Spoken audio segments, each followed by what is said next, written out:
So we are intermediate 12, Albane and I here, and we're really honored to have organized this talk with Ruth Lang and Henna Burney. And the topic is designing what is at hand and reuse in architecture in general. So we have two guest speakers tonight. Ruth Lang. It's difficult to introduce you in one sentence, so I'm going to use more because you do so many things. You're an architect, a writer, curator. You've published this book, Building for Change, Creative Reuse, which we took out of the library. And I guess you're looking at alternative ways of practicing architecture, which is something that we look at a lot in Inter 12, and also as architects, trying to find new ways to looking at what is already here. You want to introduce Henna? And Henna, who is just here, is an industrial designer and a material designer, working now for a few years in the south of France in Atelier Luma, which you will present later. And yeah, shall we? Next slide. We just want to give a tiny bit of context for the presentations.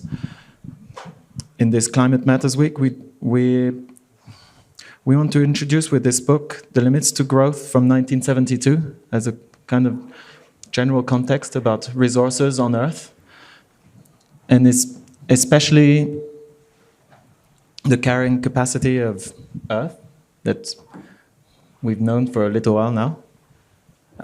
So yes, this is the kind of the context in which we would like to place this discussion.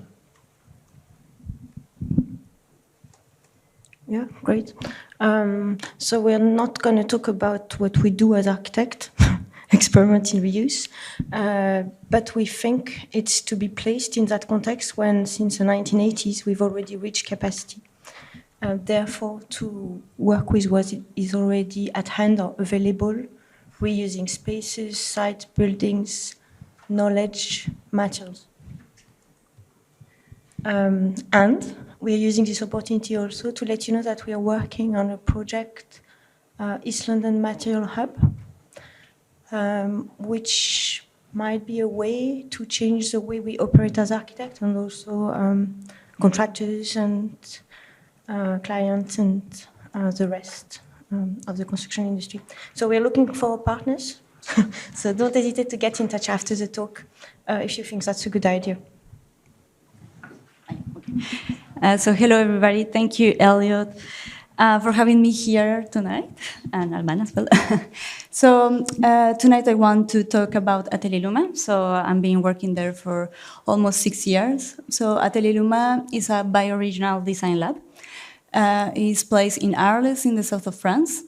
So just to give you a little bit of a context of Atelier Luma, so it's part of the Luma Foundation, which is a contemporary art foundation that starts actually 10 years ago. And we are Atelier Luma, a project of this contemporary art foundation. We do design. Let's say we are the design branch of Luma Arles. So this foundation is placed in the previous, let's say, place where was the SNCF train company in France. So it's a huge space with a lot of buildings that have been renovated till now. And we have the lucky to be in one of these buildings and to share the same space as the Luma Foundation, the tower that's being designed by Frank Gehry. So what you see here is Atelier Luma, is the space that is we just opened last year. is being designed by Atelier Luma in collaboration with BC Architects and Assemble Studios.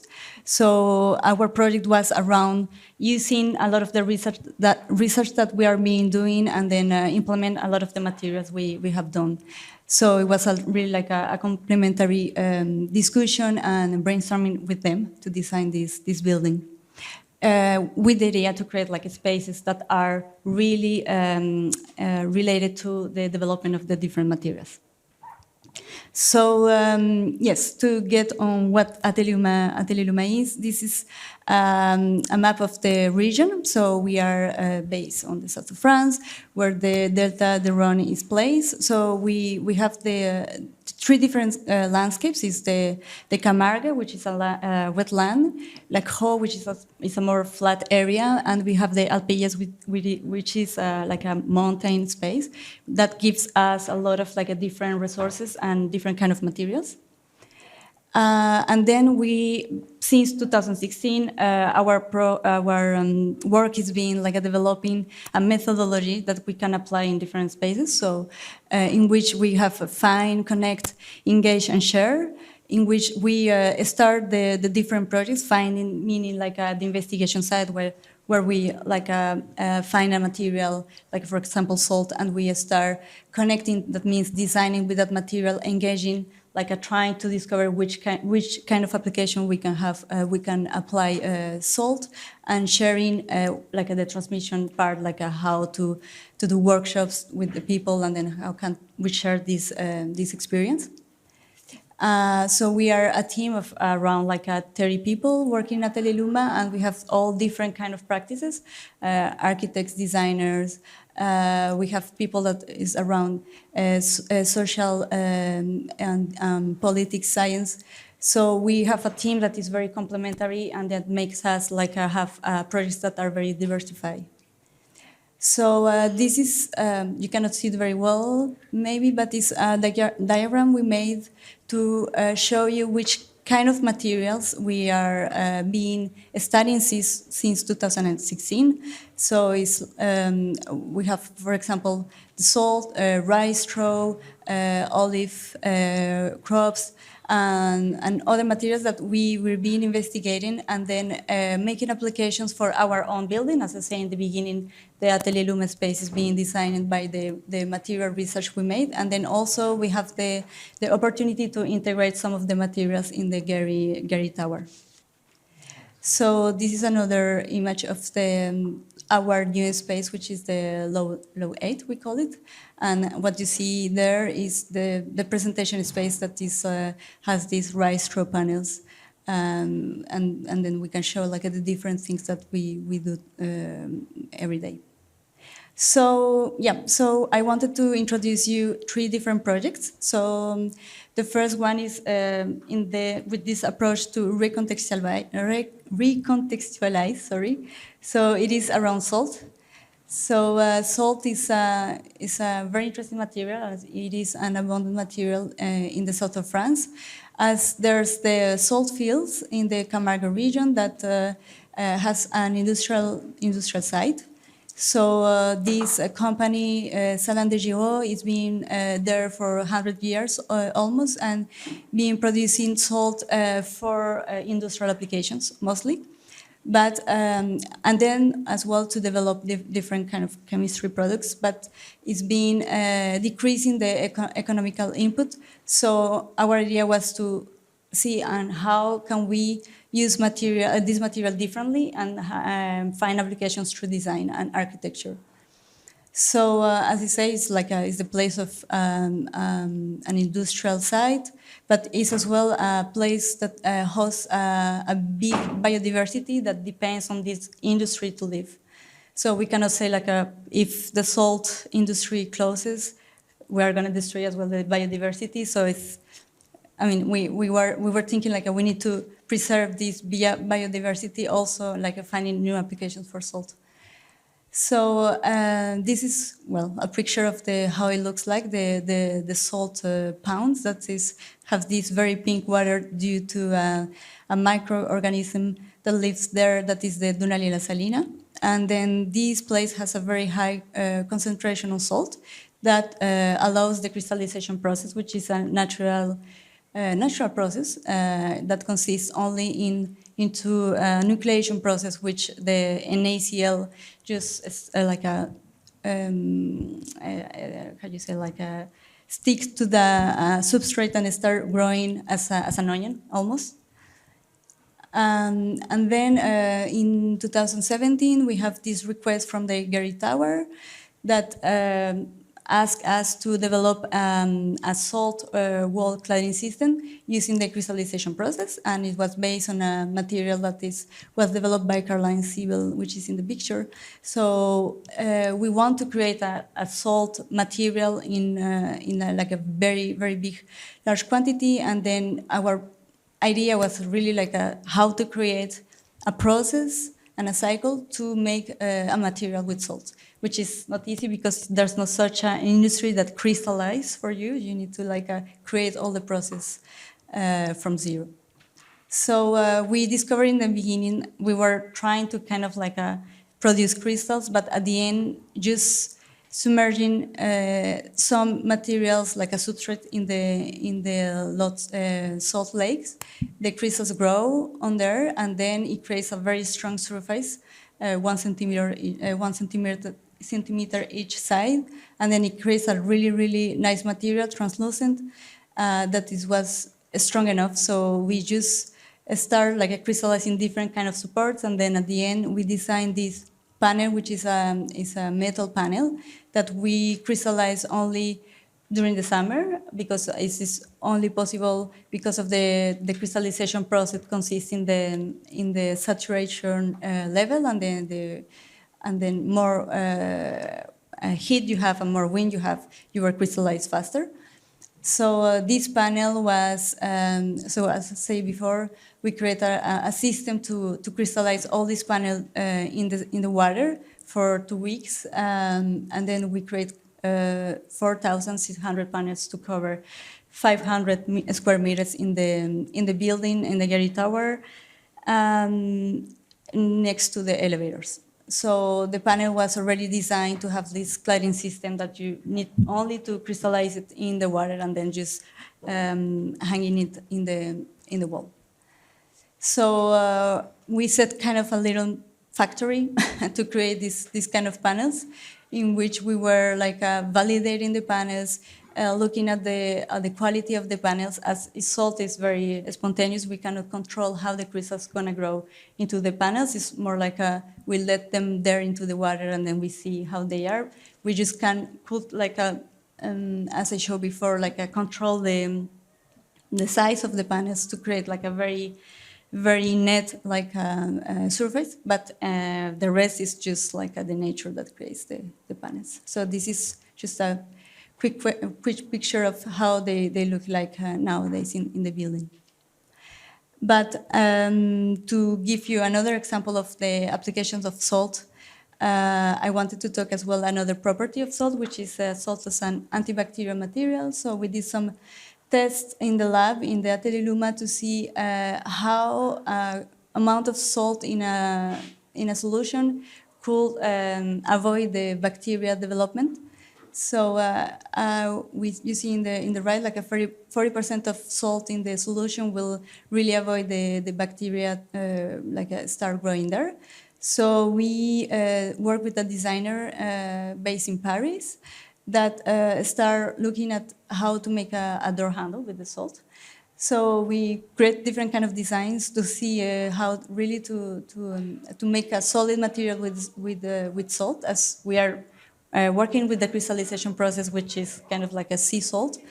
But we discovered this very solid material that looks like a rock, which is like underneath the water, the salt fields, and it's just been developing there for like 50 years almost, and then it's really easy to work. And then we create these kind of cartridges that were a little bit difficult to manipulate and to machine, but at the end we make these door handles that we have 20 more or less in the Atelier Luma building, and it's working very well actually. So this idea was also to see how the public reacts to these kind of applications, as it's not very common to see salt door handles normally. Yeah. So this is another one with same process. And then another approach is replace. So this is a project that we start actually with Elliot around the clay. So in the idea to use less the really extreme extraction of clay normally in the region. So we were like a kind of mapping which kind of clay or quarries are in the region, and then we discovered this sand factory that in order to produce the sand, they have to like wash up the sand, and then they have this kind of clay that is very interesting. So it's like it's not used at all. It's just there, and it has very nice qualities, refractory properties. So we start experimenting with this clay, either like as a clay body and as well doing some glazes on it. And then we also had this opportunity to kind of revalorize a manufacturer that is not in the south of France, but a little bit far, that is there with a lot of like a kind of very specific machines to fabricate clay tiles. And then they let's say they don't have much work at the moment, and then we approach them with saying like, we have this very nice clay, cool, you would like to work with us doing tiles, and then they were very happy to work with us. And then they were in the beginning, it's not easy to like introduce a new clay in this kind of manufacturers, but we asked them to make like how you say, like the clay when you have to filter and everything. So we manufacture some tiles with them that we implement as well in our building. So in the left in the toilet area, and then on the right in the kitchen. And then to finish this approach of enhance, we also been working a lot with sunflower, which is an agriculture that is in the region. So we use it as a crop rotation. As in the region, there's a lot of rice. We have the Rhone that is used to irrigate the rice fields. But when there's a lot of water coming from the Rhone, the salinity in the soil is very high. So the sunflower is used to kind of equilibrate the quality of the soil. So the sunflower is really neat in this area. But the sunflower is only used as a way to produce oil, and then the rest of the plant stays there without any application. So we wanted to collect the sunflower stems. And then for that, we started studying this collection process, which it doesn't exist. And then there's a company nearby Toulouse that they studied this a little bit, and then we asked them some like a kind of tips around how to collect the sunflower stems, and then we use a machine that is actually used for the corn, and then we collect some of the stem, and then we start like creating some materials with it. The stem interests us because it's composed by the outside area, and then the inside area looks like a styrofoam. Actually, it's very soft and very porous, and then it's a very great material to create soundproof panels. So we did a lot of experimentation on reusing the stem, so only reusing what we call the marrow, which is this white material inside the stem, to create these soundproof panels, but as well just like taking the marrow from the stem is quite difficult, because you need to process the stem a lot in order to only have the marrow. So we also start creating panels that includes the stem, so the hard surface. Even though the soundproof properties are less interesting, they are enough to use it as a soundproof material. So we have this opportunity to as well include this material inside the Atelier Luma building. We did a lot of tests with different labs to test and to compare the soundproof qualities of the panels. And then, which is interesting with this process is that as well we have to produce the full system to create these panels, that there's not such a company that you can ask and say like, hey, can you build some panels with the sunflower stems? Because they will say no. If you contact like the people that are doing the MDF, for example, they cannot stop their production to start producing sunflower panels. So we start building this kind of cycle of production, and then the idea won't be to produce sunflower panels for everywhere in France, because it makes no sense to just produce sunflower to produce panels. It makes more sense like to produce in a region, and then after, like if there's another region that needs this kind of materials, we can study what is there and then start producing with which is there. So this is my last slide, but what I wanted to say in terms of reuse is, as a designer, I think is how you start analyzing a material and analyze the properties of the material, and instead of saying like I need some soundproof panels and then you go and look at the material you need, it's more like you have this material that is there and then you analyze it and then you make something and then you create the application from the material. So and then as a material designer, I think reusing and applying materials in architecture is quite challenging, because, for example, for the salt panels, it was very difficult to really make something that we could certify. So we need like a humidity certification, a fireproof certification, and there's this organism in France called CSTB that can give you this kind of certificate. They were really like a surprise around like a testing salt, because they didn't have the method actually to testing this material. So the boundaries were a little bit, we have to push a little bit the boundaries, is what I wanted to say. And I think it's very challenging to use new materials or natural materials in buildings as because of all these requirements that exist.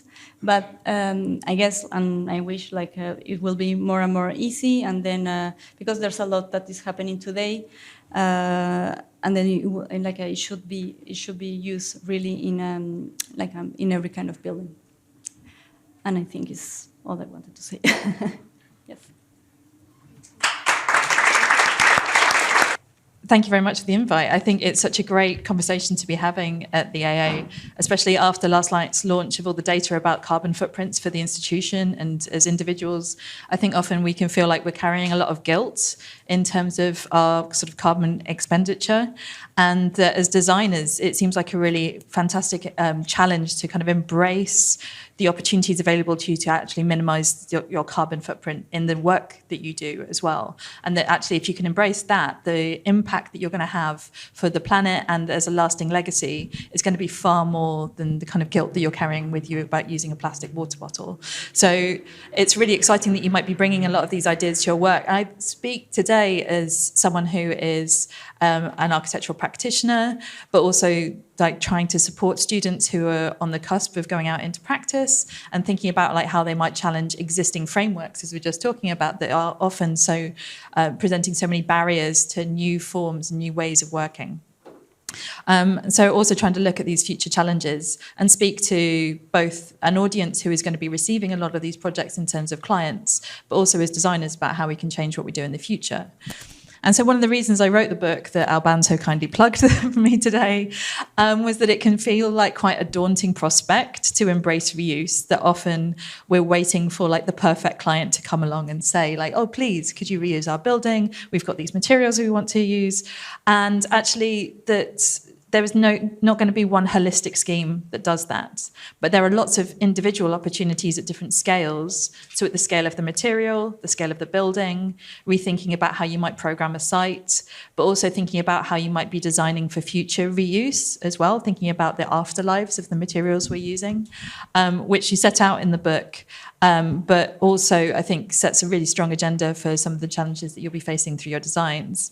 And there's one project that actually, when I was writing, the editors sent to me, And I was very skeptical about the inclusion of this project because it seemed to have the sort of aesthetics of everything about like reusey, but what I wasn't necessarily convinced about how deeply that ran.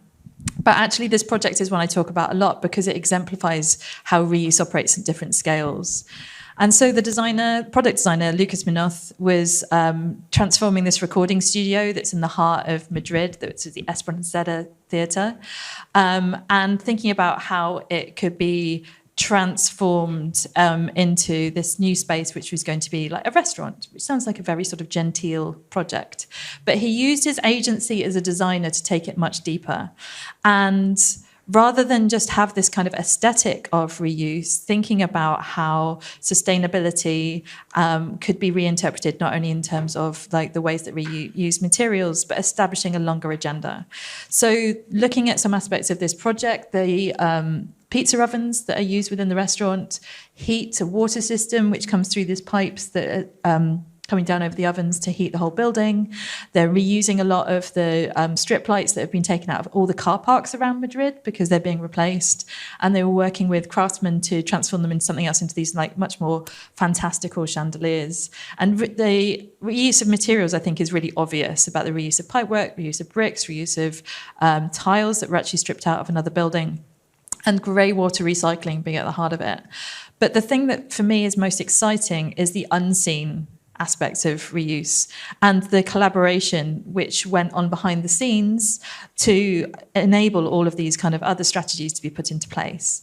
So Munoz was looking at the consideration of the whole supply chain, thinking about how you could explore carbon consumption of all your suppliers and the labor and the work that goes into making your building, but also thinking about social values. So they did a lot of research into how the people who are actually laborers and producers within that supply chain network were being treated to make sure that their impact was very strong in terms of carbon and social value.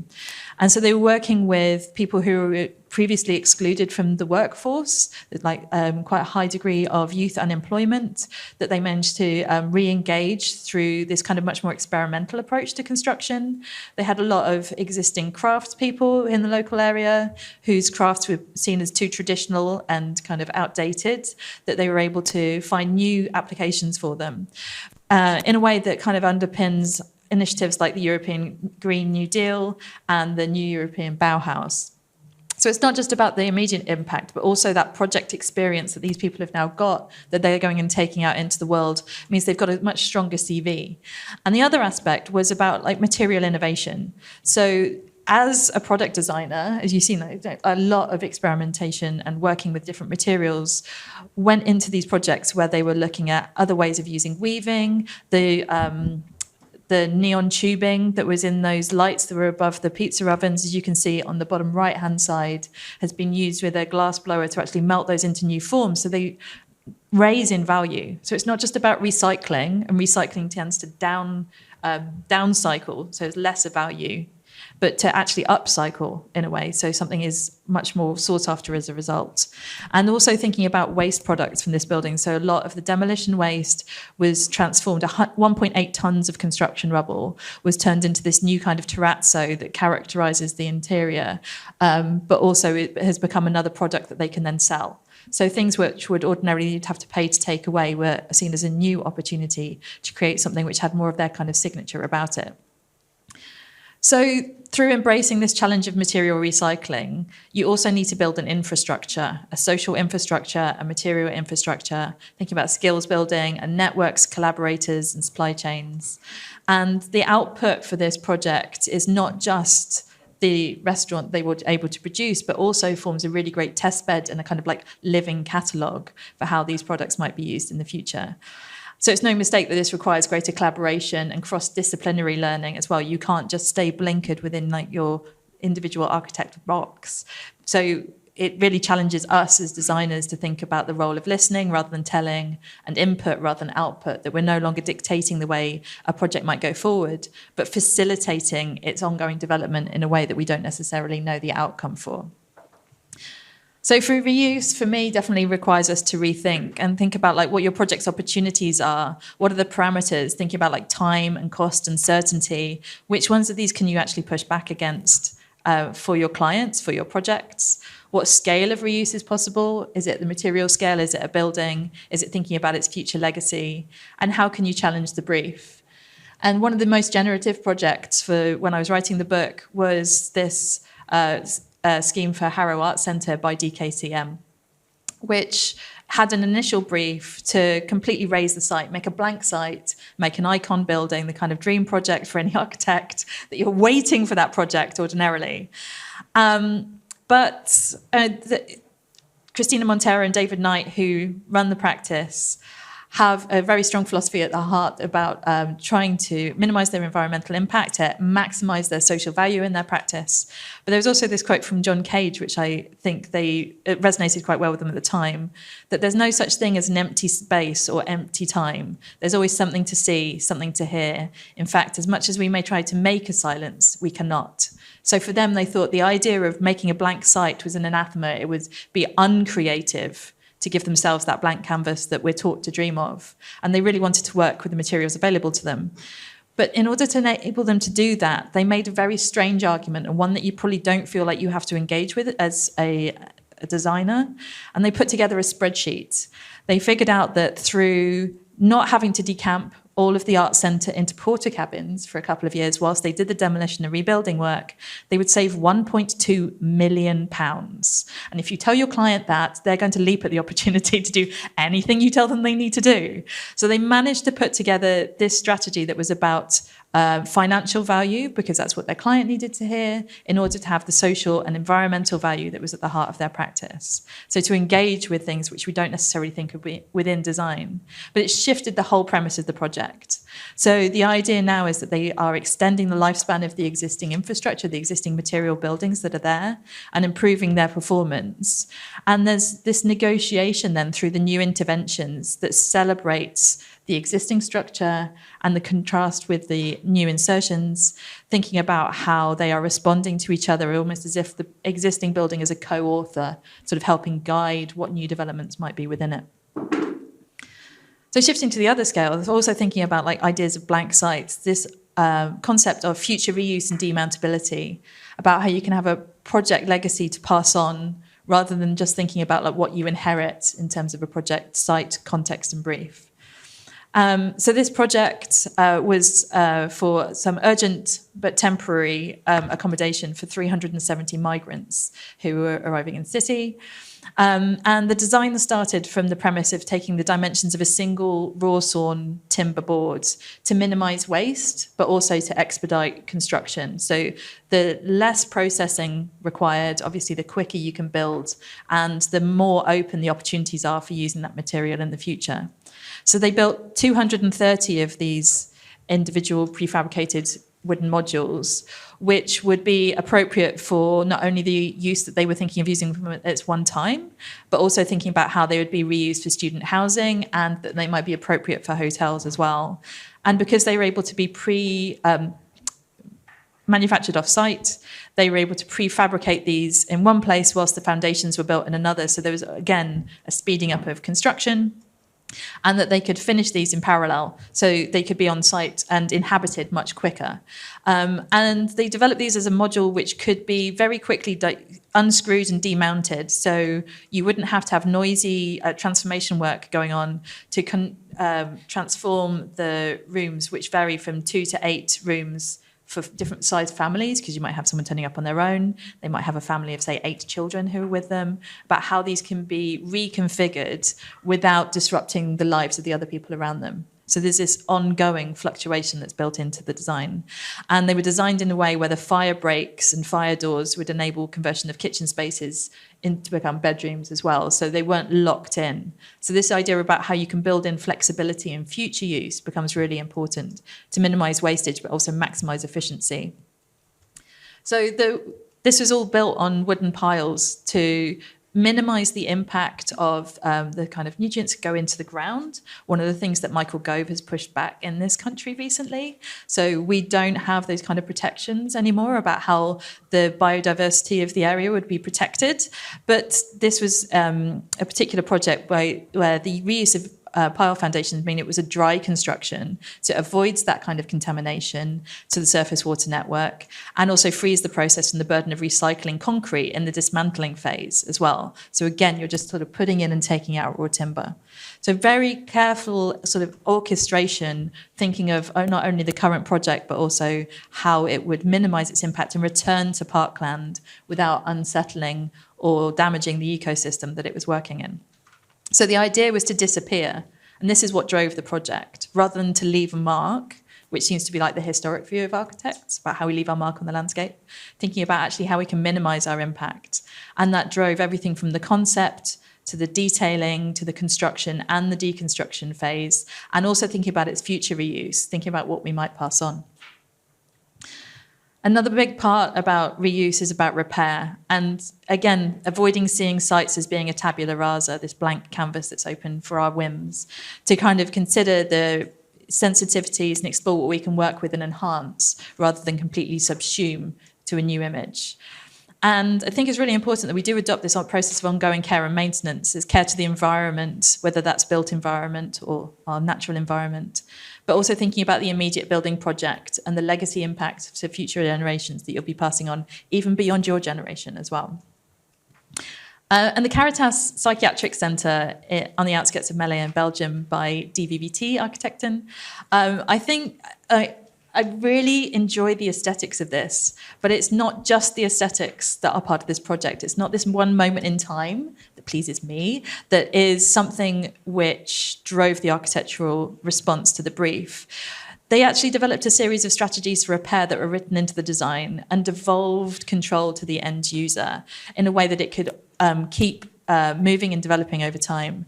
So the original site was a series of pavilions that was trying to break out of the idea of a psychiatric institution, which was usually quite institutional, had a corridor, but through the changes over time in the medical profession in Belgium, a lot of these buildings became obsolete, and there was a plan to demolish them and create these new sort of parklands that would be used in different ways. So by the 1950s, a lot of the buildings were not in use, they were disrepaired, and there was an idea to demolish them. So there was a competition that was run for the sites to, again, come in as an architect and say, like, what you would actually want to put on the site. And when DVVT visited the site, they found that the buildings were part demolished. And they had this dilemma, like, should they try and reverse the work and reinstate that and put the buildings back as they were? Or should they allow the erasure of the site's history to progress? So rather than reversing the changes that were underway and imposing their will on the site, they took the unusual approach of relinquishing control. And the thing that I find really interesting here is this kind of like slightly philosophical view of like something which we're probably embracing at the moment. When is an umbrella not an umbrella? When does it become so broken that it is no longer identifiable as its original use? And so DVVT approached this project as saying, like, when is a building still a building? Does it need to be a building? What purpose is it serving? So they developed a series of rules that they could transform these buildings, whether they were buildings or not, to take on alternative uses in the future and understand about how the growth of the development of the time might enable it to shift and change. And so they developed an architectural language that highlights this idea of care and repair, which could be undertaken, and establishes a very deliberate contrast between that existing history that had built up over time before their intervention within it, to celebrate the existing fabric and the new elements. So they took the quite strange thing where they're saying, okay, well, if you need protection from the weather, you need thermal comfort, what could we insert that would be useful? Like a greenhouse. Well, that works, fine, we'll put that in. So you think about where we're repairing where repair is necessary, open where opening is necessary. So using these tools through an ongoing dialogue to develop a new scheme altogether. I think there's this really lovely language of like where the cast sills, newly cast sills have been put in, where window mullions are expressing a lot of this process as well. So they're not trying to hide it, they're really trying to embrace this dialogue and symbiotic development that they're going through. So they are playing with these ideas of repair and augmentation rather than rebuilding and new building, playing our games with typology and value, thinking about like some cases where it's become something other than a building altogether, such as this case where it's actually part of the park landscape now. And the strategy that they developed really does mirror the characteristics of openness, change and rediscovery that the psychiatric clinic had as well. So it's a transposition of a theory and a philosophy onto an architectural strategy, which I think really just demonstrates how nothing is irreparably ruined. And instead, change and growth into new forms is possible as human beings as well as buildings. So again, it shifts the ideas of what we consider to be a project to think beyond the immediate life of the scheme as it's designed to really facilitate future growth and development too. And I think this is a key thing about, like, the profession that you're all going out into is very different from the ones that I was definitely trained from as well. The idea of the architect is rapidly changing. And to avoid being obsolete very quickly, you're going to have to think about how you might reposition yourself as well, especially in a climate emergency. This idea of thinking of working with blank sites to really listen and understand the needs of our surroundings is incredibly important. Part of this is about shifting from being a consumer of products to being a researcher and a developer of new ones, as Helen was talking about as well. So the waste brick that was developed by Comordy Grook for the Design Museum in Ghent was developed with BC Materials, who are one of your collaborators too, Local Work Studio and Trans Architects, because it wasn't something that they could just impose on a site. They really needed to understand, like, the material research that underpins that, not taking ownership and saying, like, I'm an architect, I know everything, knowing who you have to go to for that information and that knowledge. And thinking about local expertise as well, not imposing yourself on a site, but allowing that site to speak to you and absorb that into your project too. So the brick itself is composed of locally resourced municipal waste, including crushed concrete and white glass. They specifically chose, with all the waste streams that were available and identified, what kind of colours that they wanted to work with in order to reflect the surroundings of the building itself. And the thing that I find really exciting about this is that they developed a way that they could create these new bricks, that they could be manufactured on a brownfield site in Ghent. So it minimises the amount of transportation and therefore the inherent carbon impact of the production of that brick.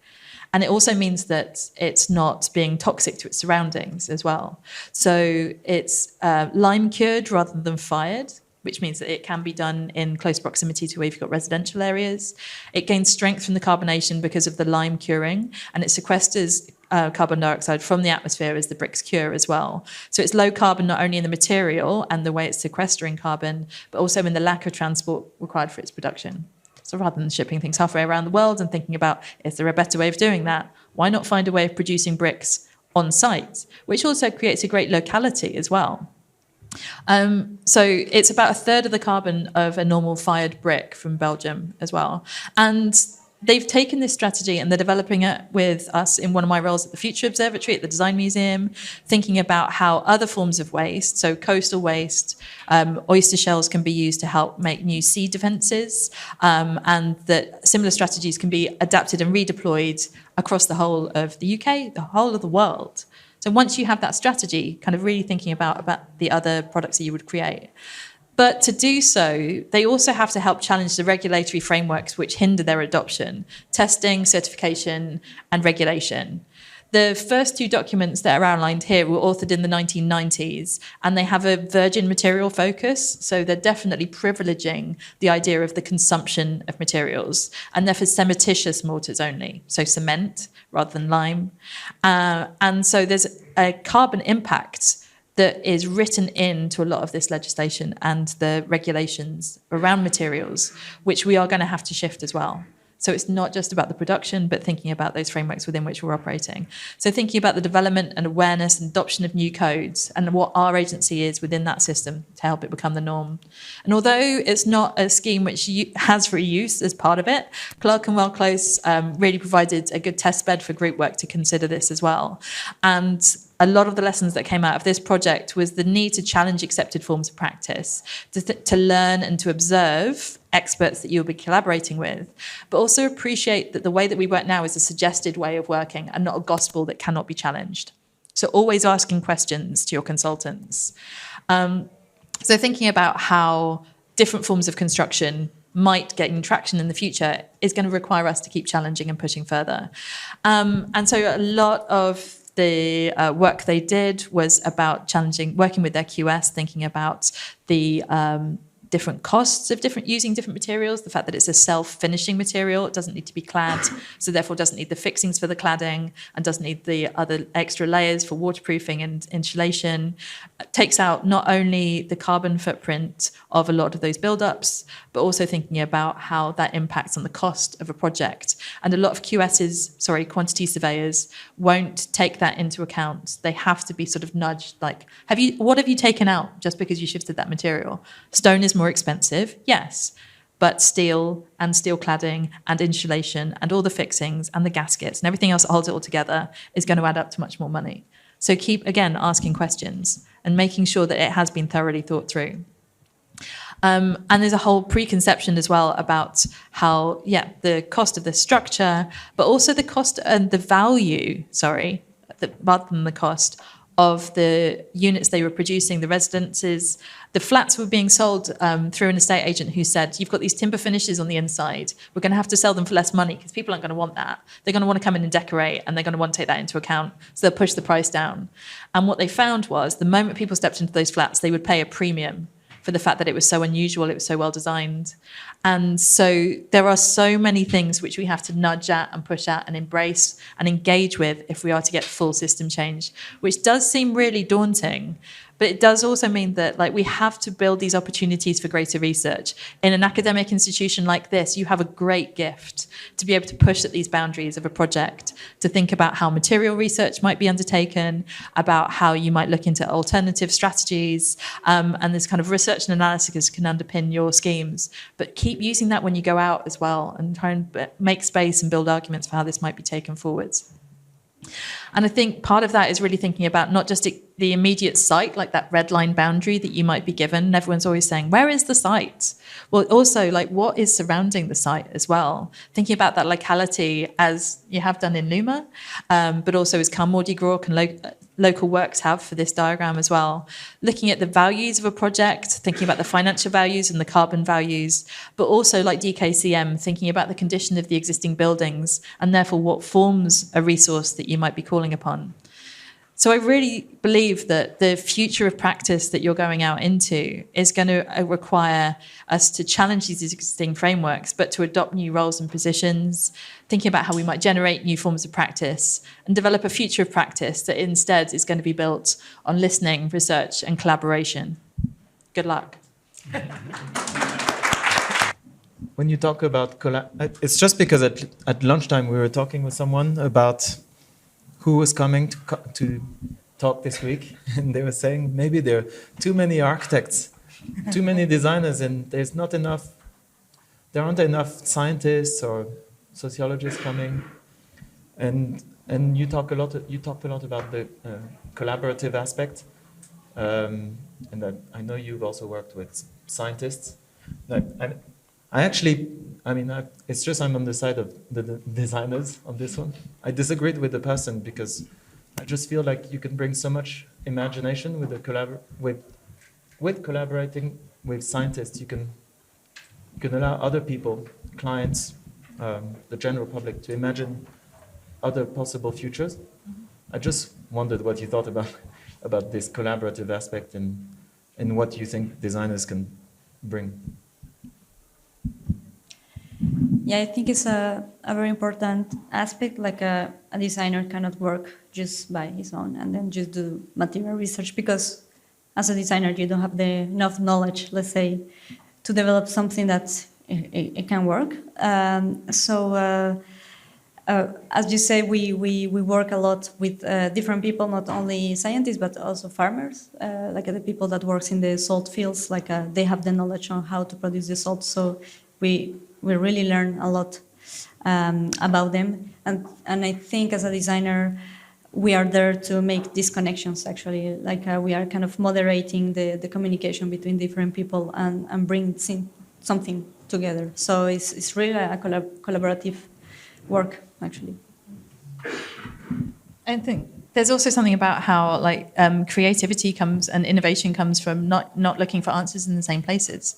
That if we're asking the same questions to the same people, we are going to end up in the same place. So what are the untapped resources and the kind of interesting, curious, peripheral discussions that you might have that you need to be able to expose yourself to in order to figure out where new innovation might lie? I think it's really exciting that you're working with farmers.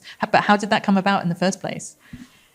So it was about the sunflower project, actually, because we need to harvest these stems, as I told you, and then, we have to approach them to say, okay, we want that material. How can we do it? How can we go to the fields and then collect it? And actually, I didn't mention it, but it was good for them because it like a kind of add a new economical how do you say, income to them. So it's why we approached them, because we couldn't just go there and just to take something by hand. So, Yeah, go on. Let's open to the floor. Or do you want that one?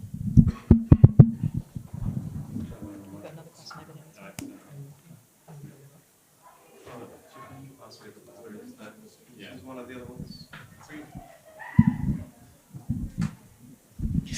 Thank you both. It was really good. I think you both kind of alluded to it, but I think you kind of skipped over it. Was the testing you had to do in order to do it? And I'm just curious how painful in the process the testing was. I was wondering what kind of tests you had to do. Should institutions have give students access to those kind of testing equipment? Because you were talking about your salt panels, but you didn't really show us the testing of it. And then you also showed us, don't think you got off the hook, you also showed us your waste bricks, but we haven't seen what those are used for. So yeah. Do you want it back?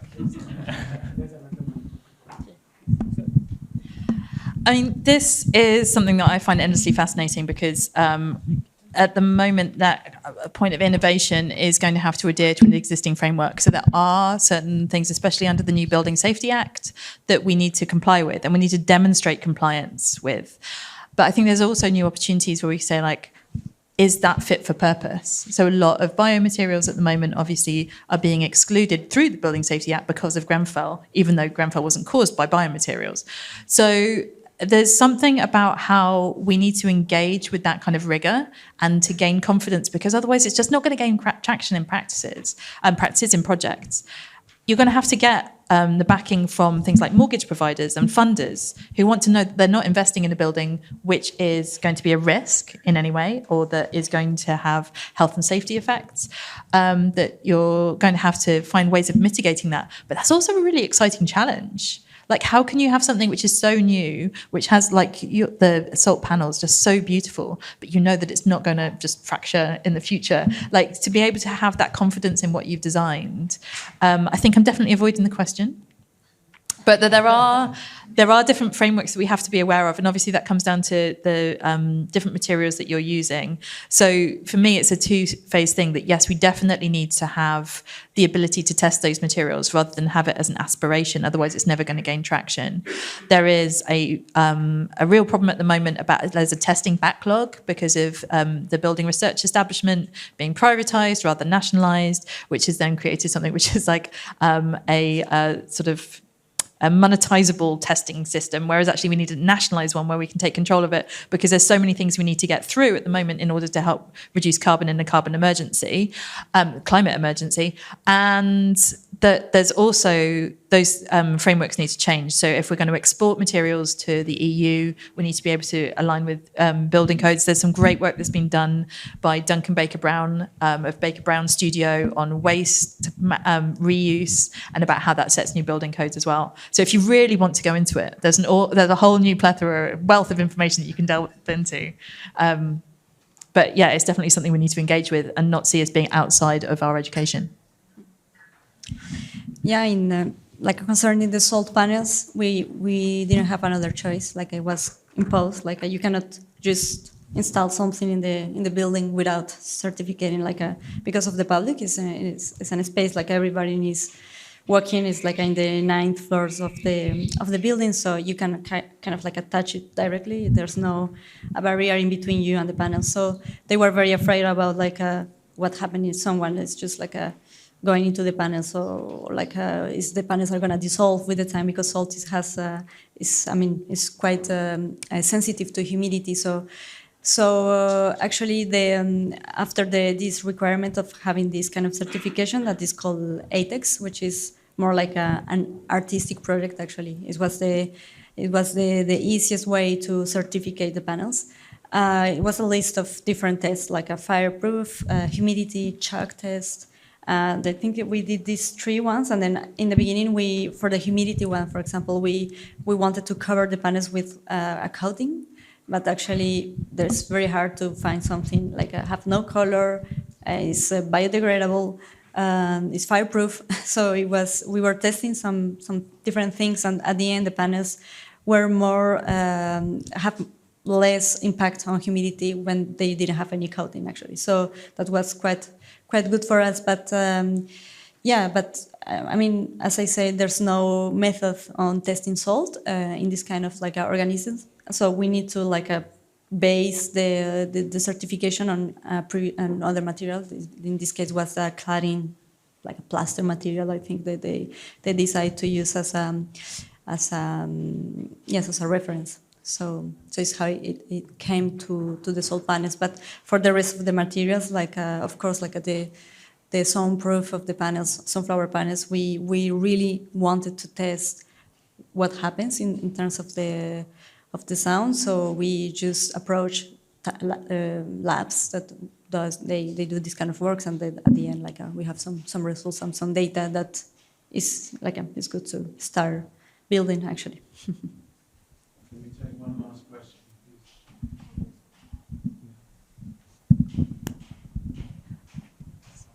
I have a question about solid material that you make from salt. So is it possible to use it as a material for bearing wall, or it's just like a part of the design?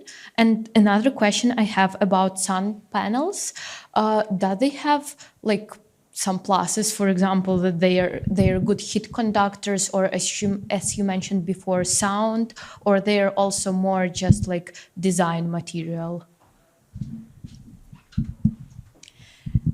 So for the salt, actually, for the moment, we did this wall cladding system, but as you say, it will be super interesting to bring salt in more like a constructive area. The only issue with the salt is for the moment it can be used indoors because of this problem of humidity. But I mean, more research need to be done to really to see how to protect the salt from the humidity. Or maybe we have this project in Saudi Arabia, they ask us to maybe use the salt from desalination plants, and then because we are using salt as a kind of a resource, but there's a lot of waste of salt in the world. And then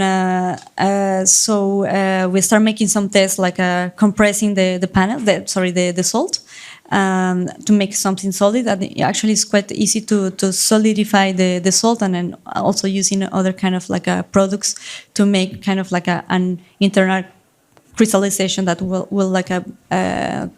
bring the crystals together. So I think you can absolutely use it in a dry area. So depending on the place you are using this kind of salt blocks. But it's our approach for the moment on the salt panels. And the second question was about the conductive panels. About sun panels that you produce from sunflowers. Yes. Yeah. So they're also used only for the design, or they have maybe they do not allow heat to go out or to go in the building, or maybe they are good sound conductors. Yes, so the panels are kind of reducing the sound in the spaces. So in the staircases, we were using it to avoid some of the sounding in the space, but we also want to bring some colors on the panels, to make something that looks as well beautiful. And then this sunflower panels have thermal properties. So, but we haven't tested those ones yet. Thank you. Okay, thank you for